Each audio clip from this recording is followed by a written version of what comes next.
Mr. President, I rise today to address a matter that has been very much on my mind.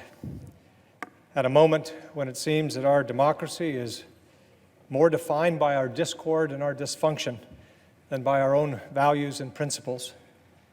Let me begin by noting a somewhat obvious point, that these offices that we hold are not ours indefinitely.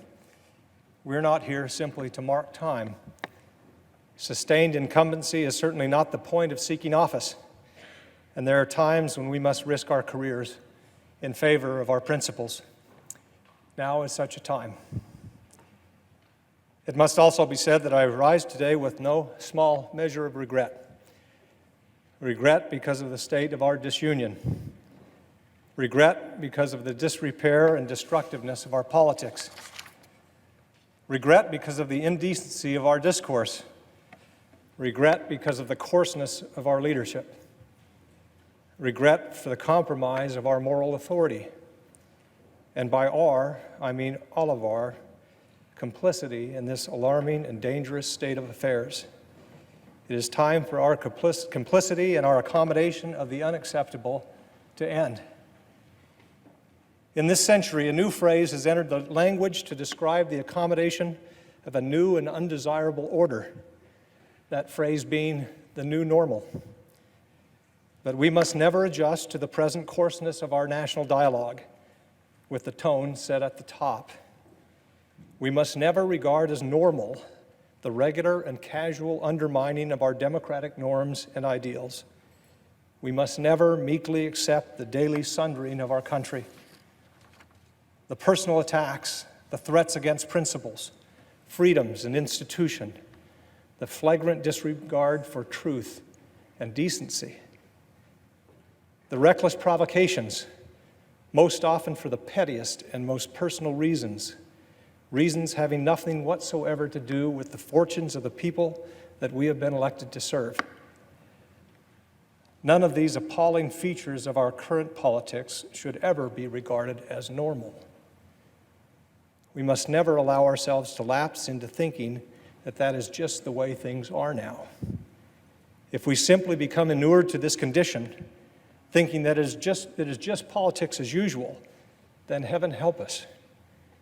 Without fear of the consequences and without consideration of the rules of what is politically safe or palatable, we must stop pretending that the degradation of our politics and the conduct of some in our executive branch are normal.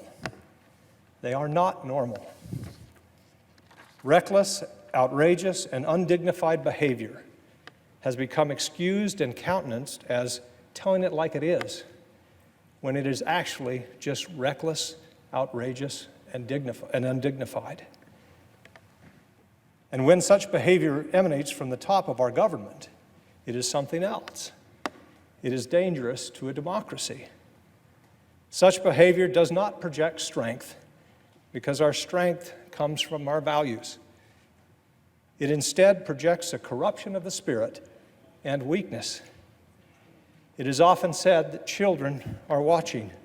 Well, they are. And what are we going to do about that? When the next generation asks us, why didn't you do something? Why didn't you speak up?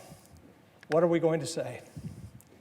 Mr. President, I rise today to say enough. We must dedicate ourselves to making sure that the anomalous never becomes the normal. With respect and humility, I must say that we have fooled ourselves for long enough that a pivot to governing is right around the corner, a return to civility and stability right behind it. We know better than that. By now, we all know better than that. Here today, I stand to say that we would be better served. We would better serve the country by better fulfilling our obligations under the Constitution by adhering to our Article 1 old normal, Mr. Madison's doctrine of separation of powers. This genius innovation, which affirms Madison's status as a true visionary and for which Madison argued in Federalist 51, held that the equal branches of our government would balance and counteract with each other, if necessary. Ambition counteracts ambition, he wrote. But what happens if ambition fails to counteract ambition? What happens if stability fails to assert itself in the face of chaos and instability? If decency fails to call out indecency? Were the shoe on the other foot, would we Republicans meekly accept such behavior on display from dominant Democrats? Of course we wouldn't, and we would be wrong if we did. When we remain silent and fail to act, when we know that silence and inaction is the wrong thing to do because of political considerations, because we might make enemies, because we might alienate the base, because we might provoke a primary challenge, because ad infinitum, ad nauseum, when we succumb to those considerations in spite of what should be greater considerations and imperatives in defense of our institutions and our liberty, we dishonor our principles and forsake our obligations. Those things are far more important than politics.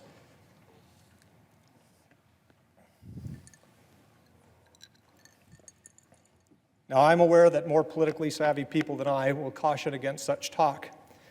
I am aware that there is a segment of my party that believes that anything short of complete and unquestioning loyalty to a president who belongs to my party is unacceptable and suspect. If I have been critical, it is not because I relish criticizing the behavior of the President of the United States. If I have been critical, it is because I believe it is my obligation to do so, and as a matter and duty of conscience.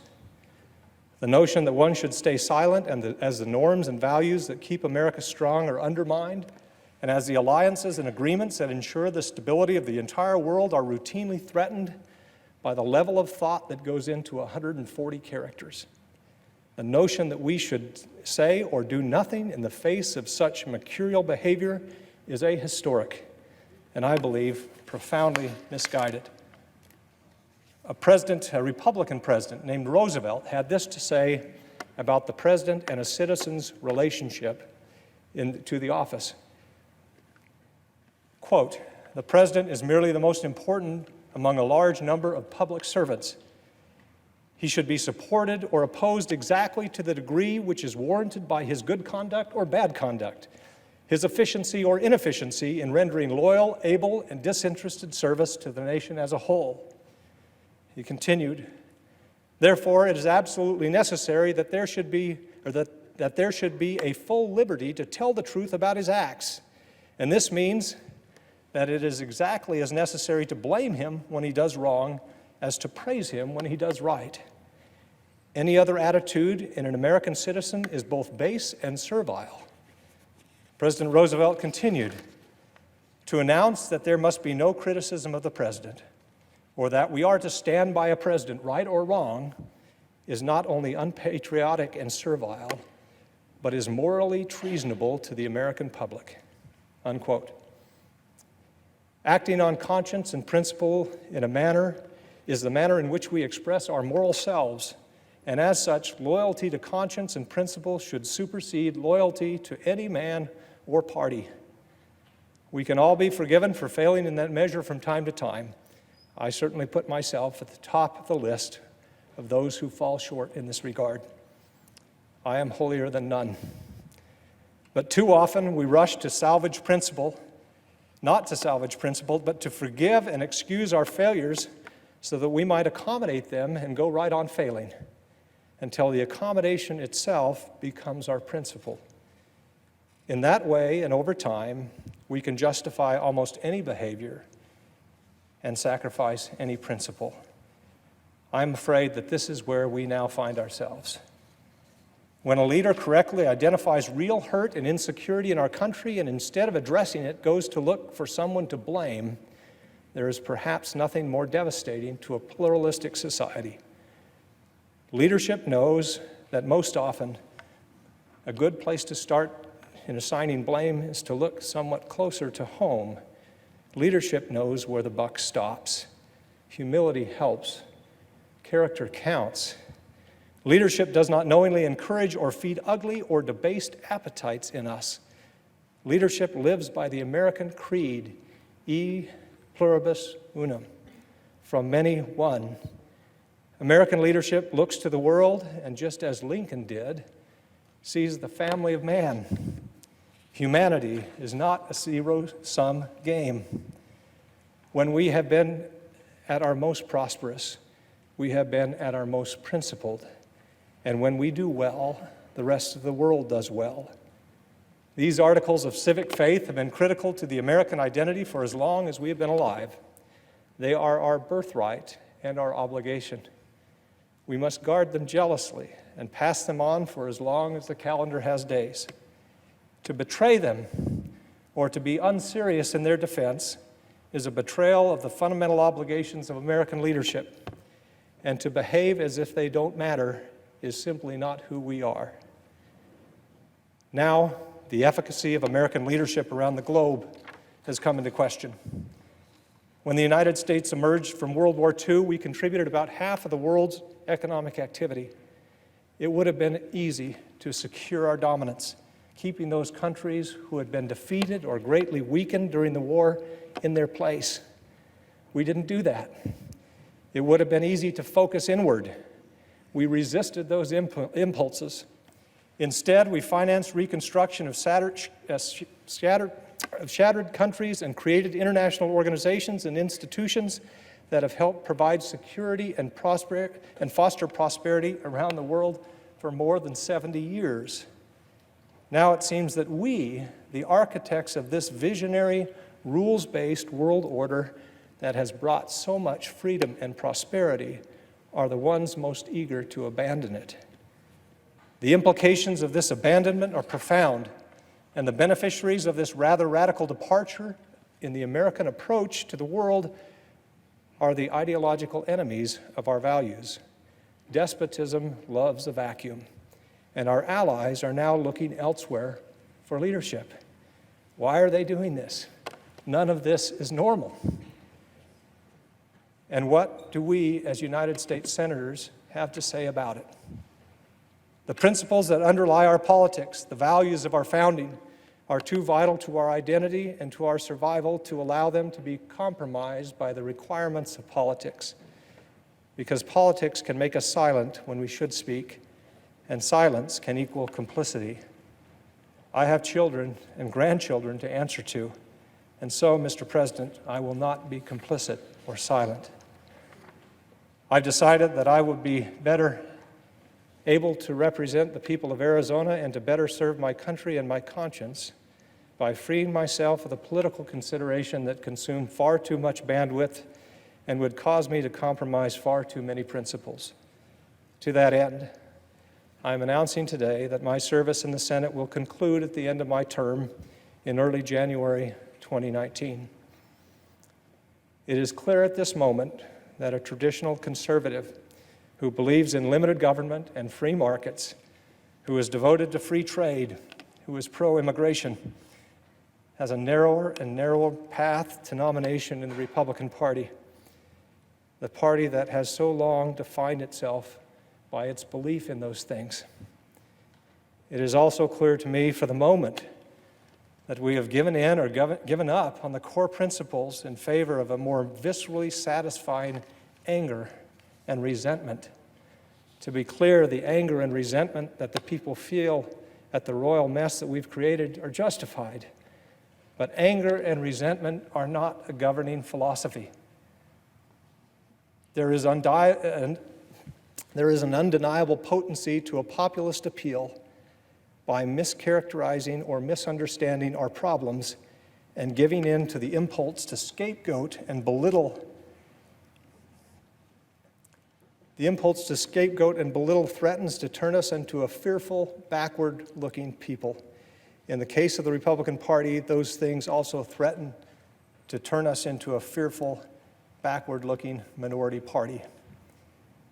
We were not made great as a country by indulging in or even exalting our worst impulses, turning against ourselves, glorifying in the things that divide us, and calling fake things true and true things fake.